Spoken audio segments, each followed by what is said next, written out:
नमस्कार, आपण पाहत आहात महाराष्ट्र जनसंवाद. सिल्लोड तहसील कार्यालयासमोर ग्रामपंचायत सरपंच मंगेश साबळे यांनी शेतकऱ्यांच्या विविध मागण्यांसाठी सुरू केलेले आमरण उपोषण आज चौथ्या दिवशीही सुरूच आहे. अतिवृष्टी आणि ओला दुष्काळामुळे मोठ्या प्रमाणावर पिकांचे नुकसान झाले असून शेतकऱ्यांना तातडीची मदत मिळावी या मागणीसाठी त्यांनी उपोषणाचा मार्ग अवलंबला आहे. उपोषणाचा आज चौथा दिवस असून साबळे यांची प्रकृती खालावल्याची माहिती मिळाली आहे. त्यांना अशक्तपणा जाणवू लागला असून नाकातून रक्त येण्याची ही घटना घडल्याचे स्थानिक सूत्रांनी सांगितले. या पार्श्वभूमीवर समर्थकांमध्ये चिंतेचे वातावरण आहे. तहसीलदार सतीश सोनी यांनी उपोषणकर्त्यांशी चर्चा केली असली तरी तोडगा निघालेला नाही. शेतकऱ्यांना न्याय मिळाल्याशिवाय उपोषण थांबवणार नाही अशी भूमिका साबळे यांनी स्पष्ट केली आहे.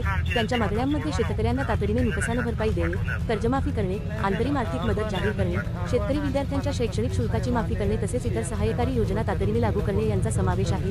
या उपोषणाला शेतकरी संघटनांसह विविध स्थानिक नेत्यांचा पाठिंबा मिळत आहे. सोशल मीडियावरही सर्वांनी साथ द्या असे आवाहन करण्यात आले असून त्याला मोठा प्रतिसाद मिळत आहे.